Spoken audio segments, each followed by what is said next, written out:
ಸಣ್ಣ ನೀರಾವರಿ ಸಚಿವರಿಂದ 18ರಂದು ಎಚ್ಎನ್ ವ್ಯಾಲಿ ನೀರು ಕೆರೆಗಳಿಗೆ ಹರಿಸುವ ಕಾರ್ಯಕ್ರಮಕ್ಕೆ ಅಧಿಕೃತ ಚಾಲನೆ ಸಿಗಲಿದೆ. ಶಾಸಕ ಎಸ್ಎನ್ ಸುಬ್ಬಾರೆಡ್ಡಿ ಕರೆ.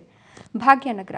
ಇದೇ ತಿಂಗಳು 18ರಂದು ಯಲ್ಲಪಲ್ಲಿ ಗ್ರಾಮ ಪಂಚಾಯಿತಿ ಕೇಂದ್ರ ಸ್ಥಾನದಲ್ಲಿ ಜನಸ್ಪಂದನ ಕಾರ್ಯಕ್ರಮ ನಡೆಯಲಿದ್ದು, ಕರ್ನಾಟಕ ರಾಜ್ಯ ಸಣ್ಣ ನೀರಾವರಿ ಸಚಿವ ಬೋಸರಾಜು ಆಗಮಿಸಲಿದ್ದು, ಎಚ್ಎನ್ ವ್ಯಾಲಿ ನೀರು ಹರಿಸುವ ಕಾರ್ಯಕ್ರಮಕ್ಕೆ ಅಧಿಕೃತ ಚಾಲನೆ ನೀಡಲಿದ್ದಾರೆ ಅಂತ ಶಾಸಕ ಎಸ್ಎನ್ ಸುಬ್ಬಾರೆಡ್ಡಿ ತಿಳಿಸಿದರು. ಪಟ್ಟಣದ ತಾಲೂಕು ಸಭಾಂಗಣದಲ್ಲಿ ನಡೆದ ಜನಸ್ಪಂದನ ಕಾರ್ಯಕ್ರಮದ ಪೂರ್ವಭಾವಿ ಸಭೆಯಲ್ಲಿ ಮಾತನಾಡಿದ ಅವರು, ನಮ್ಮ ತಾಲೂಕಿನ ಆಚೆಪಲ್ಲಿ ಕೆರೆಗೆ ಎಚ್ಎನ್ ವ್ಯಾಲಿ ನೀರು ಹರಿತಾ ಇದ್ದು, ಇದೇ ತಿಂಗಳು 18ರಂದು ಯಲ್ಲಪಲ್ಲಿ ಗ್ರಾಮ ಪಂಚಾಯಿತಿ ಕೇಂದ್ರ ಸ್ಥಾನದಲ್ಲಿ ಜನಸ್ಪಂದನ ಕಾರ್ಯಕ್ರಮ ನಡೆಯಲಿದ್ದು, ಕರ್ನಾಟಕ ರಾಜ್ಯ ಸಣ್ಣ ನೀರಾವರಿ ಸಚಿವ ಬೋಸರಾಜು ಅವರ ನೇತೃತ್ವದಲ್ಲಿ ಜನಸ್ಪಂದನ ಕಾರ್ಯಕ್ರಮ ಆಯೋಜನೆ ಮಾಡಲಾಗುತ್ತಿದೆ. ಅಂದು ಸುಮಾರು 1,500ದಿಂದ 2,000 ಜನ ಸೇರುವ ನಿರೀಕ್ಷೆ ಇದೆ. ಆದ್ದರಿಂದ ತಮ್ಮ ಕಷ್ಟಗಳನ್ನು ಹೊತ್ತು ತರುವ ಸಾರ್ವಜನಿಕರಿಗೆ ಯಾವುದೇ ತೊಂದರೆ ಆಗದಂತೆ ನೋಡಿಕೊಳ್ಳಬೇಕು ಹಾಗೂ ಅವರಿಗೆ ಕುಡಿಯುವ ನೀರು, ಊಟದ ವ್ಯವಸ್ಥೆ ಮಾಡಬೇಕು.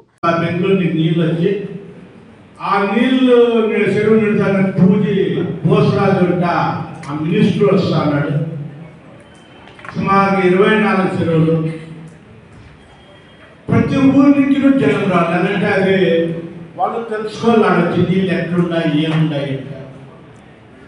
దాంట్లో విశేషంగా యల్లపల్లి పంచాయతీలో యా ఊర్లో సైకిల్ లేదు, యా ఊర్లో శ్మశానాలు లేదు, యా ఊర్లో ఇంకా ఏమైనా ఏమైనా ప్రాబ్లం ఉంటే, పౌతీ ఖాతాలు ఉంటే, మళ్ళీ తిరిగి పెన్షన్ ఎవరికైనా రావాలంటే పెన్షన్ అప్గ్రేడ్ చేసేది ఉంటే ఏమన్నా ఉంది గవర్నమెంట్కి అప్పట్లో మీరు ఇప్పుడు ఈ వారం అంతా మీరు మా అధికారులు ఉంటారట, మీరందరూ పోయి వాళ్ళ జట్లో ఉంటే మ్యాక్సిమం మంచి జనాలకు మనం ಪ್ರಯೋಜನ చేసే ಅವಕಾಶ ఉంది.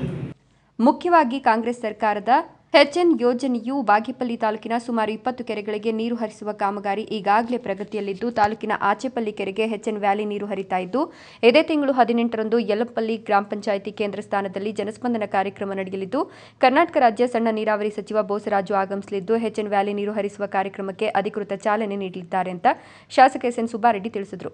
ಈ ಸಂದರ್ಭದಲ್ಲಿ ತಹಶೀಲ್ದಾರ್ ಮನೀಷಾ ಮಹೇಶ್ ಪತ್ರಿ, ತಾಲೂಕು ಪಂಚಾಯತ್ ಕಾರ್ಯನಿರ್ವಹಣಾಧಿಕಾರಿ ರಮೇಶ್, ಮಹಿಳಾ ಮತ್ತು ಮಕ್ಕಳ ಕಲ್ಯಾಣ ಇಲಾಖೆ ರಾಮಚಂದ್ರ, ತೋಟಗಾರಿಕೆ ಇಲಾಖೆ ಲತಾ, ಮುಖಂಡರಾದ ಬುರಮಡುಗು ನರಸಿಂಹಪ್ಪ, ಗುಂಟಿಗಾನಪಲ್ಲಿ ಮಂಜುನಾಥ್ ರೆಡ್ಡಿ, ಎವಿ ಪೂಜಪ್ಪ, ಶ್ರೀರಾಮ್ ನಾಯಕ್, ಅಶ್ವತ್ಥಪ್ಪ, ನಾರಾಯಣಸ್ವಾಮಿ, ಯರ್ರ ಕಿಟ್ಟಪ್ಪ, ಚಿನ್ನತುಮ್ಮನಪಲ್ಲಿ ರಮೇಶ್ ಸೇರಿದಂತೆ ವಿವಿಧ ಇಲಾಖಾ ಅಧಿಕಾರಿಗಳು, ಅನೇಕ ಮುಖಂಡರು ಹಾಜರಿದ್ದರು.